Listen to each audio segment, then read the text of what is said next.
નમસ્તે વિદ્યાર્થી મિત્રો, હું ચંદન દોલાણી સરદાર પટેલ એજ્યુકેશન ઇન્સ્ટિટ્યૂટ સંચાલિત શ્રીમતી MS લખાણી કન્યા વિદ્યાલયમાં SPCC એટલે કે વાણિજ્ય પત્રવ્યવહાર અને સેક્રેટરિયલ પ્રેક્ટિસના વિશેષ શિક્ષક તરીકે ફરજ બજાવું છું અને આપ સૌનું અમારી YouTube ચેનલ શ્રીમતી MS લખાણીમાં સ્વાગત કરું છું. વિદ્યાર્થી મિત્રો, છેલ્લે આપણે ધોરણ 11 SPCCમાં જે યુનિટ કમ્પ્લીટ કર્યું હતું તે હતું યુનિટ નંબર 1 CC વિભાગમાં. બરાબર, બે વિભાગ છે એ તમને પહેલાંના ઇન્ટ્રોડક્શન સ્ટેજમાં સમજાવવામાં આવ્યા હતા. તેમ છતાંય અહીંયા એક વખત ગાઈડન્સ આપી દો કે SPCC જે આખો સબ્જેક્ટ છે તેમાં SP અને CC તેમ બે વિભાગ પડે છે, જેમાંથી આપણે અગાઉ પહેલો વિભાગમાંથી જે પહેલું યુનિટ કમ્પ્લીટ કર્યું તે હતું CCનું યુનિટ નંબર 1. બરાબર, માહિતી સંચારની પદ્ધતિઓ, માહિતી સંચાર કઈ કઈ રીતે થાય છે તે આપણું ડિટેલમાં તે યુનિટ કમ્પ્લીટ કર્યું હતું. આજે આપણે જે સ્ટાર્ટ કરવા જઈ રહ્યા છીએ તે છે SPનો વિભાગ, અને જેની અંદર આપણે સ્ટાર્ટ કરશું યુનિટ નંબર 1, જેનું નામ છે સેક્રેટરીનો અર્થ અને તેના પ્રકારો. બરાબર, આ હતો તેનો બેઝિક કન્સેપ્ટ કે આજે આપણે શું ભણવાના છીએ, કયા વિભાગમાં ભણવાના છીએ. જે તમે અહીંયા જોઈ શકો છો, પાર્ટ 2 SP, જેની અંદર યુનિટ 1 સેક્રેટરીનો અર્થ અને તેના પ્રકારો, તેનો લેક્ચર નંબર 1. સ્ટાર્ટ કરીએ છીએ. સૌથી પહેલાં તેની ઇન્ડેક્સ જોઈએ તો આ યુનિટમાં કેટલા ટોપિક આવવાના છે. પ્રસ્તાવના આવશે, ત્યારબાદ સેક્રેટરીનો અર્થ અને તેની વ્યાખ્યા, અને સેક્રેટરીના પ્રકારો. અહીંયા પ્રકારો ખાલી એટલું લખેલું જ, પણ એની અંદર ઘણા પ્રકારો આવે છે. બરાબર, એટલે આ એક ટોપિક ઘણો બધો લાંબો ટોપિક છે. આજે જે આપણે ભણવા જઈ રહ્યા છીએ તે છે ઉપરના બંને ટોપિકો, સેક્રેટરીનો અર્થ, તેની વ્યાખ્યા અને પ્રસ્તાવના. આ બંને ટોપિક આજે આપણા આજના વિડીયો લેક્ચરમાં કમ્પ્લીટ કરવા જઈએ છીએ. તો સ્ટાર્ટ કરીએ છીએ આજનો આપણો આ લેક્ચર. સૌથી પહેલાં આવે છે પ્રસ્તાવના. હવે યુનિટનું નામ છે સેક્રેટરીનો અર્થ અને તેના પ્રકારો. હવે તમને એમ લાગશે કે આ સેક્રેટરી એટલે શું? સૌથી પહેલાં ક્વેશ્ચન તો આપણને એમ જ થાય કે આ સેક્રેટરી હકીકતમાં શું હશે. તો સ્ટાર્ટિંગમાં હું તમને એનું બેઝિક ઇન્ટ્રોડક્શન આપી દઉં તો સેક્રેટરી એક માત્ર હોદ્દો છે જે કંપનીના સંચાલનમાં સૌથી અગત્યનો ભાગ ભજવે છે. સેક્રેટરી કંપનીનો એમ કહેવા જઈએ ને કે એક પ્રકારનો એવો અધિકારી છે, એક એવો પદ છે કે જેને કંપનીની ટોટલી માહિતીની જાણકારી હોય છે, અને તે જે ડાયરેક્ટરો હોય છે કંપનીના, તેના વતી કામ કરી રહ્યો હોય છે કંપનીમાં. હવે સૌથી પહેલાં તમને એમ પણ થશે કે આ કંપની એટલે શું. બરાબર, તો એક નાનું એવું ઇન્ટ્રોડક્શન, એક સ્ટોરી સ્વરૂપનું હું તમને કહું છું, જે સ્ટોરી તમને ઘણી બધી સમજાશે ને યાદ પણ રહેશે. પ્રાચીન સમયમાં જે ધંધો થતો હતો, એટલે કે જે બિઝનેસ કરવામાં આવતો હતો, તે એકલ વેપારી એટલે કે એક માણસ જાય, પોતાની દુકાન ખોલે, પોતાની લારી ખોલે, કે પોતાનો જે પથારો હોય તે પથારો ઉપર જે રોડ ઉપર બેસીને કામ કરતા હોય તે, એટલે તેવી રીતે જાય, દુકાન ખોલે, પોતાનો ધંધો કરે, ઘરે આવતો રહે. થોડાક સમય બાદ ધંધાનું સ્વરૂપ બદલાણું. પછી શું થયું કે ભાગીદારી પેઢી અસ્તિત્વમાં આવી. એટલે કે બે માણસો ભેગા થઈને દુકાન સ્ટાર્ટ કરવા લાગ્યા, 3 માણસો ભેગા થઈને મોટી દુકાન શરૂ કરવા લાગ્યા. એમ કરી કરીને ભાગીદારી પેઢી બજારમાં અસ્તિત્વમાં આવી. ત્યાર પછી શું થયું કે ભાગીદારી પેઢીની છે ને ઘણી બધી મર્યાદાઓ હતી. એટલે કે બે ભાગીદારો જ્યારે છૂટા પડે તો માલ મિલકત કેટલી છે તેના હિસાબો રાખવાના, કોને કેટલું મળશે તેના હિસાબો રાખવાના, કોણ કેટલી મૂડી લાવ્યું હતું અને ધંધામાં રોકાણ કર્યું હતું તેના હિસાબો રાખવાના. ટૂંકમાં કહેવા જઈએ તો અગણિત છે મર્યાદાઓ ભાગીદારી પેઢીની. એટલા માટે સમય પ્રમાણે એક નવું અસ્તિત્વ આવ્યું, જેને નામ આપવામાં આવ્યું કંપની. હવે તમને થોડોક એક લાઈન દોરી સમજાણી હશે કે કંપનીનું અસ્તિત્વ આવ્યું કઈ રીતે. એક લાઈનમાં જો એનો આન્સર આપવા જઈએ કે કંપનીનું અસ્તિત્વ શા માટે આવ્યું, તો ભાગીદારી પેઢીની મર્યાદાઓના લીધે કંપનીનું અસ્તિત્વ આવેલું છે. બરાબર, આ એક વસ્તુ પહેલી યાદ રાખજો. ફરીથી કહું છું, કોના લીધે કંપનીનું અસ્તિત્વ આવ્યું, તો ભાગીદારી પેઢીની મર્યાદાઓના લીધે કંપનીનું અસ્તિત્વ આવેલું છે. બીજો મુદ્દો તમારે અહીંયા શું યાદ રાખવાનો કે જેવી રીતે વ્યક્તિ હયાત વ્યક્તિ છે, એટલે કે આપણું પાન કાર્ડ જે છે ને કંપનીનું જે અહીંયા એક વાત સૌથી અગત્યની છે, એ થોડુંક સમજજો, તમને આ થોડુંક હજી ઓછું સમજાશે. તમારા પેરેન્ટ્સ જે બિઝનેસ સાથે સંકળાયેલા હશે ને, તો તેની પાસે પાન કાર્ડ કરીને એક ડોક્યુમેન્ટ હશે. જેવી રીતે આધાર કાર્ડ હોય, ચૂંટણી કાર્ડ હોય, તેવી રીતે પાન કાર્ડ કરીને એક ડોક્યુમેન્ટ હશે તેમની પાસે. કંપનીનું નામ, જો દાખલા તરીકે આપણે એક્સ નામની કંપની રાખીએ છીએ, તો તે કંપનીનું પણ પાન કાર્ડ નીકળે છે. એટલે કે એક્સ નામની કંપનીનું પાન કાર્ડ એક્સ નામ પરથી નીકળશે. તો શું કહેવામાં આવશે? તો એનો એક પર્પઝ એ કહેવામાં આવશે કે એ કંપની જે છે એ અસ્તિત્વ હયાત દરજ્જો ધરાવે છે. એટલે ટૂંકમાં એને આપણે એમ કહી શકીએ કે તે કંપની કૃત્રિમ રીતે બનાવવામાં આવેલ છે. બરાબર? બે લાક્ષણિકતાઓ સૌથી વધારે તમારે કામ આવશે. એક, કંપનીનું અસ્તિત્વ કેવું છે? તો કંપનીનું અસ્તિત્વ જે છે તે કૃત્રિમ રીતે બનાવેલ છે, જે હયાત તરીકેનો દરજ્જો ધરાવે છે. અને બીજું કે ભાગીદારી પેઢીની મર્યાદાઓના લીધે કંપનીનું અસ્તિત્વ આવ્યું. હવે કંપનીનું અસ્તિત્વ તો આવી ગયું, પણ કંપનીનું મેનેજમેન્ટ કરવામાં ઘણી બધી સમસ્યાઓનું સર્જન થતું હતું. ફોર એક્ઝામ્પલ કે રિલાયન્સ કંપની છે, તો આપણે અત્યારે નામ કોનું યાદ રાખીએ છીએ? મુકેશભાઈ અંબાણી. પણ મુકેશભાઈ અંબાણી જે છે ને, તે તેના ડાયરેક્ટર કહેવાય, તે તેના સંચાલક કહેવાય. તે કોઈ એક કંપનીના માલિક છે એવું નથી, તે ઘણી બધી કંપનીઓના માલિક છે. તો શું તે બધી કંપનીઓમાં જતા હશે રોજ? બરાબર, ક્વેશ્ચન થાય કે ન થાય? કે એક વ્યક્તિ ઘણી બધી કંપનીઓના માલિક છે, પણ એ માલિક કઈ રીતે છે? એ દરેક કંપનીનો શેર હોલ્ડર છે. એટલે કે દરેક કંપનીનો એક પ્રકારનો માલિકીનો હક ધરાવે છે. જેમ જેમ એસપી આપણે આગળ ભણતા જશું ને, તેમ તેમ તમને દરેક શબ્દના મતલબ ખબર પડતી જશે. કારણ કે અત્યારે ફેસ ટુ ફેસ તમે સામે નથી, એટલે હું થોડુંક ટૂંકમાં તમને ઇન્ટ્રો આપી રહ્યો છું. નહીંતર તો તમે આ શબ્દોમાંથી જ તે આ પાઠમાં નહીં જઈ શકો. બરાબર?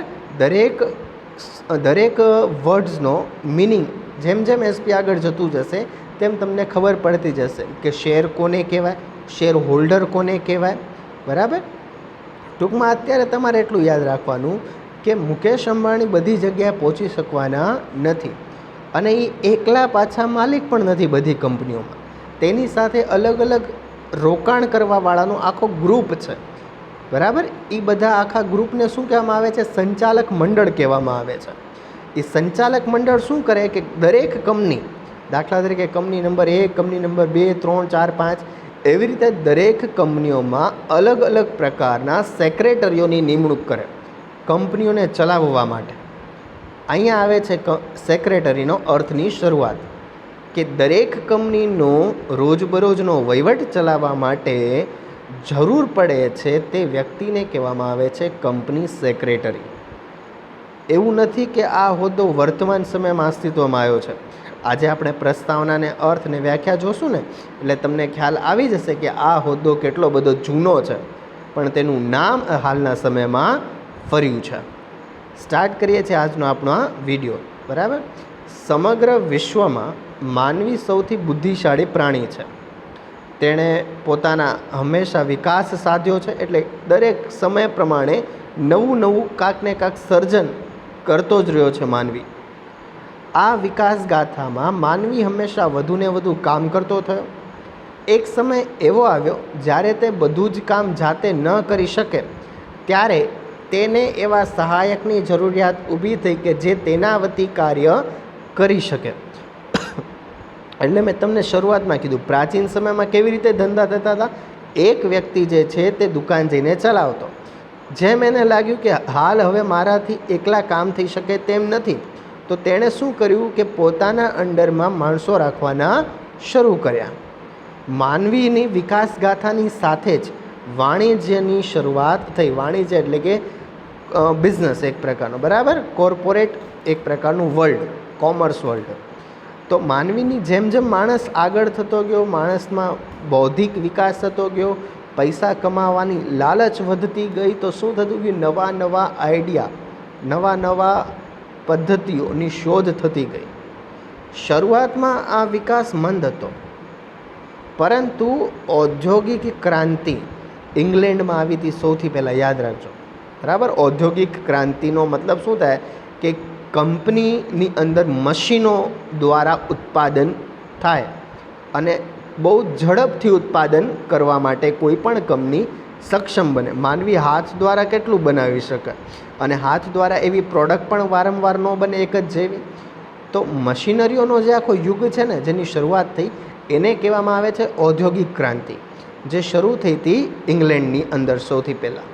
ઔદ્યોગિક ક્રાંતિ આમાં ઝડપી વધારો કર્યો. વિવિધ પ્રકારની શોધખોળોએ આધુનિક વાણિજ્યનો પાયો નાખ્યો. એટલે કે જેમ જેમ મશીનરીઓ બનતી ગઈ તેમ તેમ ઔદ્યોગિક વિકાસ તેની ટોપ લેવલ સુધી પહોંચતો ગયો. અહીંથી આપણું કામનું સ્ટાર્ટ થાય છે. આધુનિક વાણિજ્યની શરૂઆત વ્યક્તિક માલિકીથી થઈ, એટલે કે એકલા વ્યક્તિથી. ધંધાની શરૂઆત ક્યાંથી થઈ હતી, તો એકલા વ્યક્તિથી થઈ હતી. ત્યારબાદ ભાગીદારી પેઢી અસ્તિત્વમાં આવી, ત્યારબાદ કંપની અસ્તિત્વમાં આવી, ત્યારબાદ સહકારી મંડળીઓ અસ્તિત્વમાં આવી. અમૂલ દૂધ જે છે તેનું સંચાલન સહકારી મંડળી દ્વારા થાય છે. બરાબર, સંયુક્ત સાહસો એટલે કે જોઈન્ટ વેન્ચર. બરાબર, સંયુક્ત સાહસને કહેવામાં આવે છે જોઈન્ટ વેન્ચર. 2 થી 3 વ્યક્તિઓ જ્યારે ભેગા મળીને આખું સંચાલન કરે, ભાગીદારી પેઢીની સમકક્ષ, તો એને કહેવામાં આવે છે સંયુક્ત સાહસોનો મતલબ થાય છે કે જે કોઈ બી ગવર્મેન્ટ છે, એ ગવર્મેન્ટ અને ખાનગી, તે બંને લોકો જે ભેગા મળીને કામ કરે. અહીંયા ભાગીદારી પેઢીમાં શું હતું કે 2 પ્રાઇવેટ લોકો ભેગા મળીને કામ કરે. તે સંયુક્ત સાહસોમાં શું થાય કે એક બાજુ ગવર્મેન્ટ પાર્ટિસિપેટ હોય અને બીજી બાજુ ખાનગી વ્યક્તિ પાર્ટિસિપેટ હોય. તે બંને ભેગા મળીને જે કામ કરે તેને કહેવામાં આવે છે સંયુક્ત સાહસો. જે ઉદાહરણ તરીકે ONGC કંપની છે, પછી BHEL બેલ કંપની છે. આવી રીતે ઘણી બધી કંપનીઓ છે જેમાં સંયુક્ત સાહસો દ્વારા કામ કરવામાં આવે છે. ટૂંકમાં આ જો પહેલી લાઈન ઉપરની જે લખેલી છે ને કે માનવી બુદ્ધિશાળી પ્રાણી છે, તે સમયની સાથે હકીકતમાં સાબિતી પણ થઈ, કારણ કે નવા નવા સ્વરૂપનું સર્જન થતું ગયું. આગળ જોઈએ. વાણિજ્ય વ્યવસ્થાના સ્વરૂપમાં એકની મર્યાદા બીજા સ્વરૂપના ઉદ્ભવનું કારણ બન્યું. એટલે કે જ્યાં જ્યાં મર્યાદા આવે ને, તો હંમેશા કાંઈક નવું સર્જન કરે. આપણે અત્યારે જો જોઈ રહ્યા છીએ કે ભાઈ કોરોના મહામારી ચાલી રહી છે, XYZ, બરાબર, તો તેના લીધે શું થયું કે ઓનલાઈન એજ્યુકેશન શરૂ થયું. એક મર્યાદા હતી, એના લીધે જ તે અસ્તિત્વમાં આવ્યું. બરાબર, આ જ આખો કન્સેપ્ટ કે કોઈ એક મર્યાદા બીજી કોઈ વસ્તુની સર્જનનું કારણ બને છે. સમયાંતરે યુદ્ધોના કારણે રાજકીય ક્ષેત્રોમાં ફેરફારો થયા. એટલે કે ઘણા બધા યુદ્ધ થયા છે પ્રાચીન સમયમાં. પ્રથમ વિશ્વયુદ્ધ, દ્વિતીય વિશ્વયુદ્ધ, પછી ભારતને આઝાદી મળી ત્યારબાદ 3 યુદ્ધ આપણે પડોશીઓ સાથે થયેલા છે. 1962માં, 71માં, બરાબર, વિવિધ પ્રકારે આપણે પણ યુદ્ધ થયા, જેના કારણે રાજકીય ક્ષેત્રોમાં ફેરફારો થયા, જુદી જુદી વિચારધારાઓ અસ્તિત્વમાં આવી. એટલે કે ભારત દેશ જે છે તે કેવી વ્યવસ્થા ધરાવે છે, તો મિશ્ર અર્થવ્યવસ્થા ધરાવે છે. અમેરિકા જે છે તે કેવી અર્થવ્યવસ્થા ધરાવે છે, તો તે મૂડીવાદી અર્થવ્યવસ્થા ધરાવે છે. રશિયા છે તે કેવી વ્યવસ્થા ધરાવે છે, તો કે તે સામ્યવાદી અર્થવ્યવસ્થા ધરાવે છે. બરાબર, એટલે નવી નવી વિચારધારાઓ અસ્તિત્વમાં આવી. ટૂંકમાં અવનવી શોધોના કારણે માહિતીનું આદાન પ્રદાન ખૂબ ઝડપી બન્યું. પરિણામે વાણિજ્યના સ્વરૂપમાં દિન પ્રતિદિન ફેરફારો થતા ગયા. કોમ્યુનિકેશન જેટલું સ્પીડમાં થાય ને, એટલું જ ઝડપથી માનવીના બૌદ્ધિક ક્ષમતાનો વિકાસ થાય છે. જેમ જેમ લોકો એકબીજા સાથે મળવા લાગ્યા, ગ્રુપ બનવા લાગ્યા, તેવી જ રીતે માણસની અંદર જે બૌદ્ધિક ક્ષમતા છે, જે વાણિજ્યની ક્ષમતા છે, તેનો વિકાસ થતો ગયો. બરાબર, જે વિરાટકાય બહુરાષ્ટ્રીય કંપની સુધી વિસ્તર્યો, જેણે પોતાનું આગવું સ્થાન પ્રસ્થાપિત કર્યું. આ કોર્પોરેટ સંસ્થાઓ પ્રત્યક્ષ કે પરોક્ષ રીતે માનવ જીવન સાથે સંકળાયેલી હોય છે.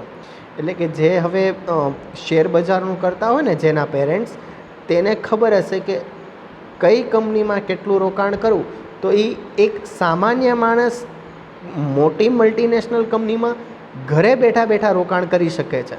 એટલે પ્રત્યક્ષ રીતે કે પરોક્ષ રીતે માનવી જે છે તે કંપની સાથે ટચમાં આવી શકે છે.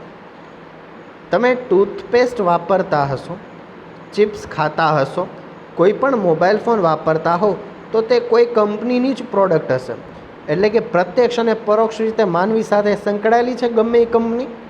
નાનામાં નાની ચીજ વસ્તુ જે તમારી પાસે હશે ને તે કોઈને કોઈ કંપનીમાં બનેલી ઉત્પાદકીય ચીજ વસ્તુ હશે. તો એ પ્રત્યક્ષ રીતે કે પરોક્ષ રીતે તમારા જીવન સાથે તો તે સંકળાય છે. આગળ જોઈએ. આવી કંપનીઓમાં હવે જો દાખલા તરીકે આપણે ટૂથપેસ્ટની કંપની કોલગેટ છે તેને આપણે ઉદાહરણ તરીકે લઈને ચાલીએ.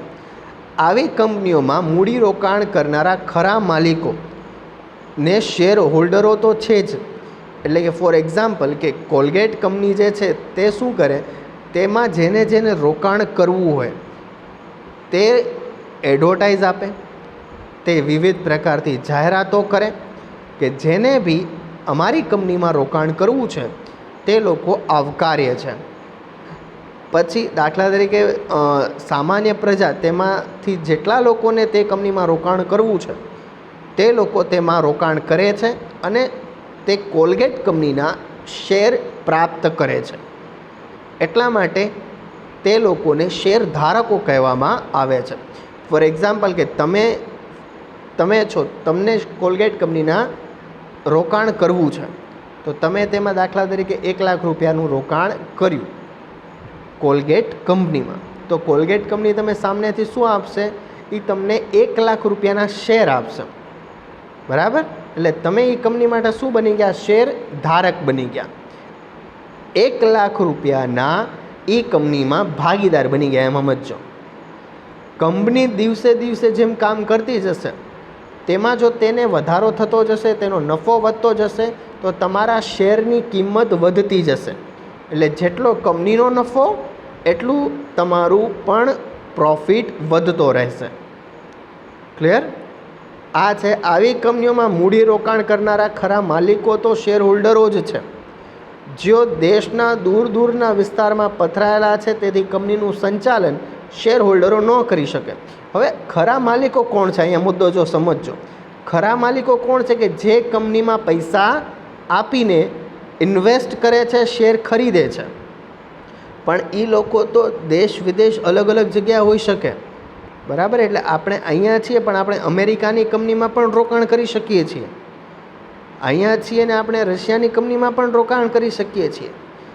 તમે રોકાણ કરી શકો છો, તમે એ કંપનીના એટલા કટકાના માલિક બની શકો છો, પણ ત્યાં જઈને તમે રોજ કંપનીનો વહીવટ સંભાળી શકવાના નથી સંભાળી શકવાના. એટલા માટે શું થાય છે, કંપનીનું સંચાલન સંચાલક મંડળ કરે, પરંતુ રોજબરોજનું સંચાલન કરવા સેક્રેટરીની નિમણૂક કરવામાં આવે છે. એટલે કે હકીકતમાં સંચાલન કોણ કરે છે, સંચાલક મંડળ કરે છે. પણ એ 1 વર્ષમાં 4 મિટિંગ જ થતી હોય છે સંચાલક મંડળની. રોજબરોજનું જે કામ કરવું હોય ને તે કામ કરે છે કંપની સેક્રેટરી. કોના વતી? સંચાલક મંડળો વતી. અહીંયા સુધી તમને ખ્યાલ આવ્યો હશે કે કંપની સેક્રેટરી કહેવાય કોને હકીકતમાં. બરાબર? આગળ લખવામાં આવેલું છે કે કંપની શું કરે છે. કંપની કરારો કરે છે, એટલે કે એગ્રીમેન્ટ કરે છે, દસ્તાવેજો બનાવે છે, મહત્ત્વના નિર્ણયો લે છે, પરંતુ કંપની જીવંત વ્યક્તિ નથી. એટલે મેં તમને અગાઉ એક શબ્દ કીધો તો હયાત. બરાબર? જીવંત વ્યક્તિ નથી અને તો કાયદા દ્વારા કૃત્રિમ વ્યક્તિનું સ્વરૂપ તેને આપેલું છે. એટલે આમ જીવંત વ્યક્તિ નથી, પણ તેમ છતાંય આપણે એને કાયદા દ્વારા જીવંત બનાવેલી છે.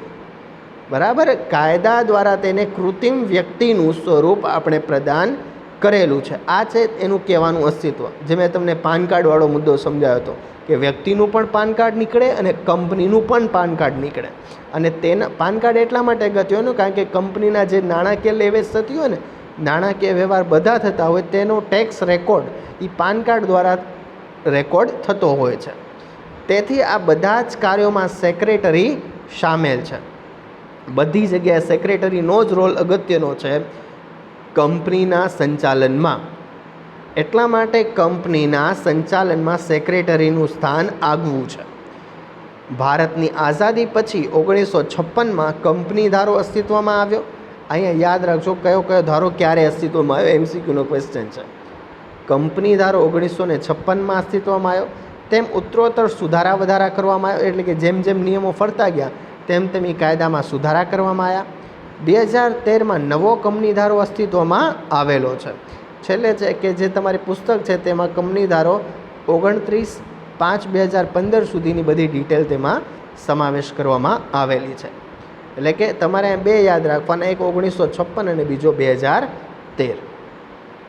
આગળ જોઈએ, એ હતું આખું ઇન્ટ્રોડક્શન સ્ટેજ. હવે છે સેક્રેટરીનો અર્થ અને તેની વ્યાખ્યા. હવે અહીંથી ઘણા બધા એમસીક્યુ સ્ટાર્ટ થશે, બરાબર. હવે જે તમે ભણવા જઈ રહ્યા છો તેમાં એમસીક્યુ અને વીએસક્યુનો ઢગલો એકસાથે આવવાનો, એટલે બહુ ધ્યાનથી આ ટૉપિકને આગળ સમજજો.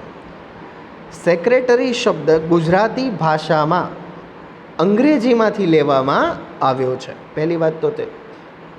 સામાન્ય રીતે આપણે સેક્રેટરીના બદલે મંત્રી શબ્દનો ઉપયોગ કરીએ છીએ. આજે તમને ખબર પડી હશે કે મંત્રી ઇનડાયરેક્ટલી સેક્રેટરી. ગુજરાતીમાં આ શબ્દ આપણે જે છે સેક્રેટરી શબ્દ જે આપણે ગુજરાતી ભાષામાં વાપરીએ છીએ તે લેવામાં ક્યાંથી આવશે? તો અંગ્રેજી ભાષાથી. હકીકતમાં તેનો મિનિંગ શું થાય છે? સેક્રેટરીનો ગુજરાતી ભાષામાં સેક્રેટરી શબ્દના બદલે મંત્રી શબ્દનો ઉપયોગ અત્યાર સુધી થતો હતો. મંત્રી કોને કહેવામાં આવે? મંત્રી એટલે કે અંગત મદદનીશ કે સચિવ. મંત્રી એટલે કે શું કહેવામાં આવે? અંગત મદદનીશ કે સચિવ, કે જે માત્ર એ કંપનીનું ભરોસાપાત્ર વ્યક્તિ હોય કે જે તેની બધી જ માહિતી ગોપનીય રાખે, તેને કહેવામાં આવે છે મંત્રી અથવા તો અંગત મદદનીશ / સચિવ. જૂના સમયમાં રાજા મહારાજાઓ અને શ્રેષ્ઠીઓ એટલે કે પૈસાવાળા જે જમીનદારો હતા તેવા શ્રેષ્ઠીઓ આવા મંત્રી રાખતા હતા.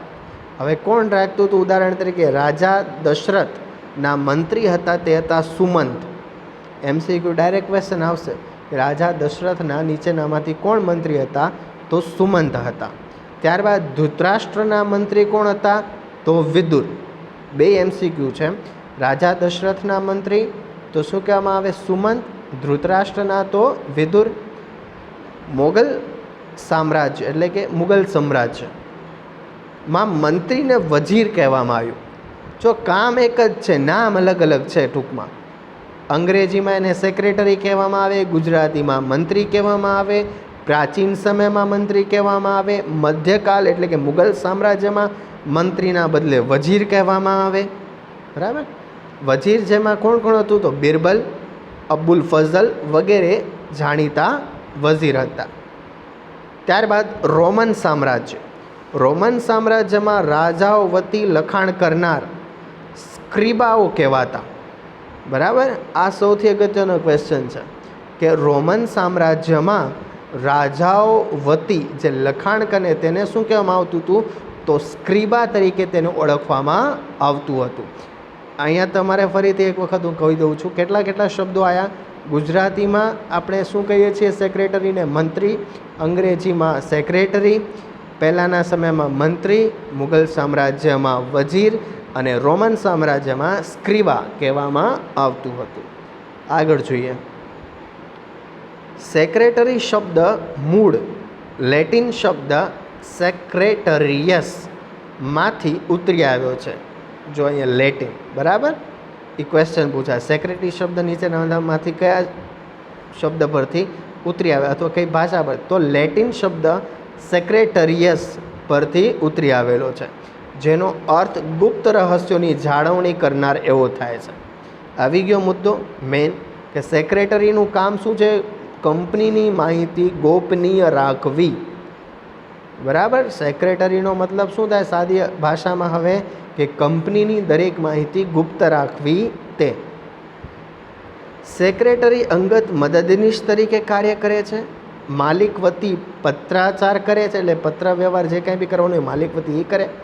અંગત રહસ્યોની જાળવણી કરે. સ્વાભાવિક રીતે જ જેના માટે કાર્ય કરે છે તેની અંગત બાબતો બીજાને કહી શકતો નથી.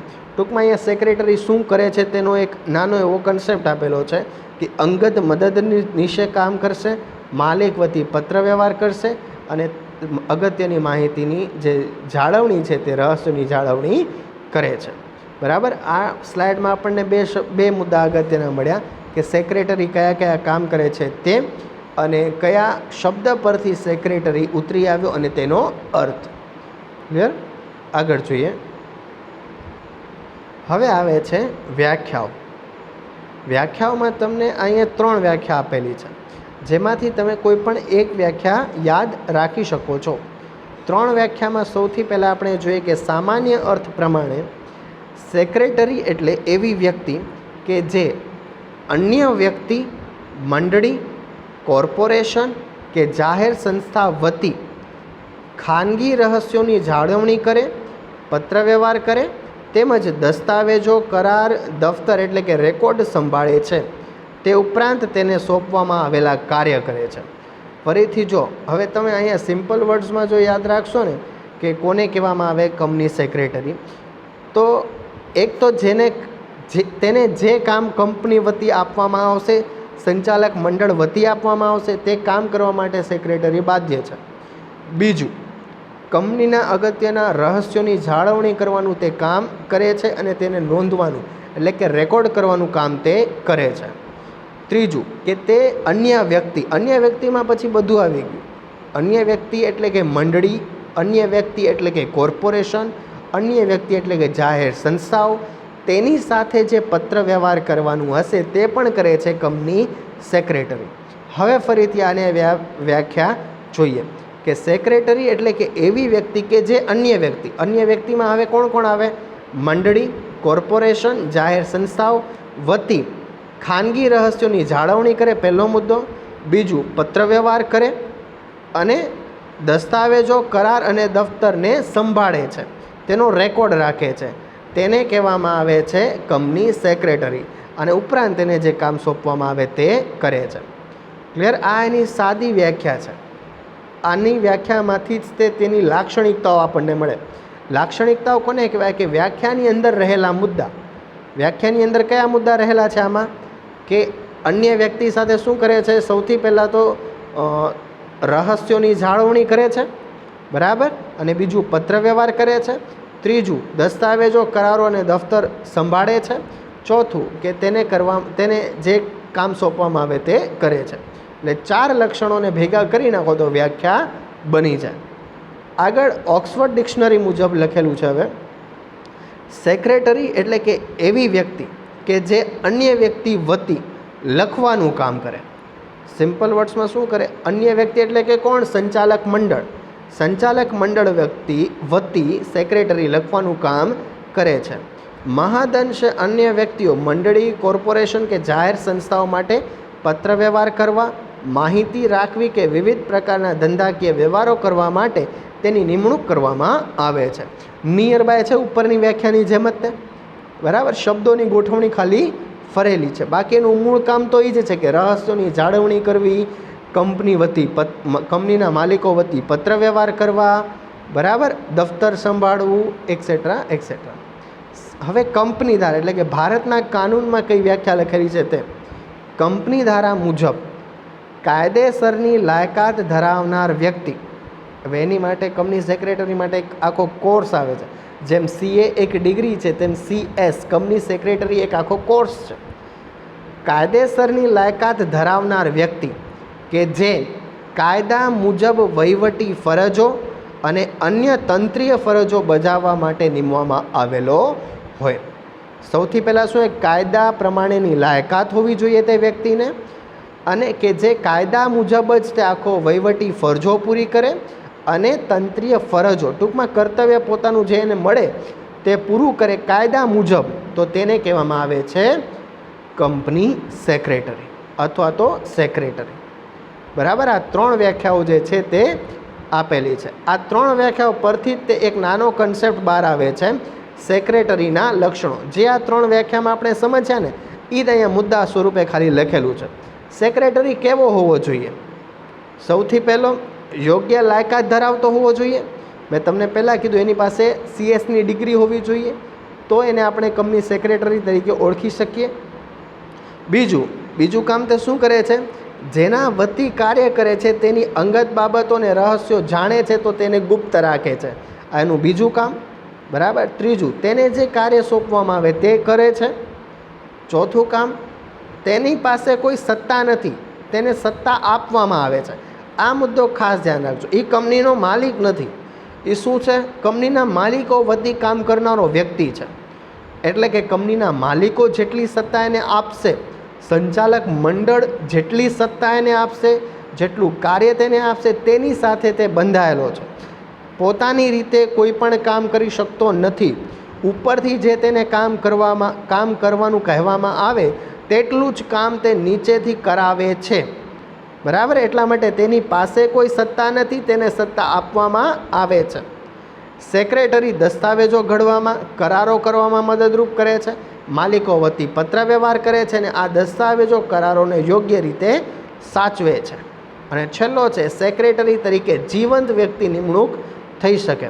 એટલે કે જે વ્યક્તિ કામ કરી શકે, રોબોટને નિમણૂક ન કરી શકાય. ટૂંકમાં કંપનીનો કાયદો એમ કહે છે સેક્રેટરી તરીકે જીવંત વ્યક્તિ હોઈ શકે. આ વ્યાખ્યાઓ જો તમે વ્યવસ્થિત રીતે સમજેલી હશે, યાદ રાખેલી હશે, તો લક્ષણો ઓટોમેટિક યાદ રહી જશે. આ હતો આજનો આપણો આ કન્સેપ્ટ.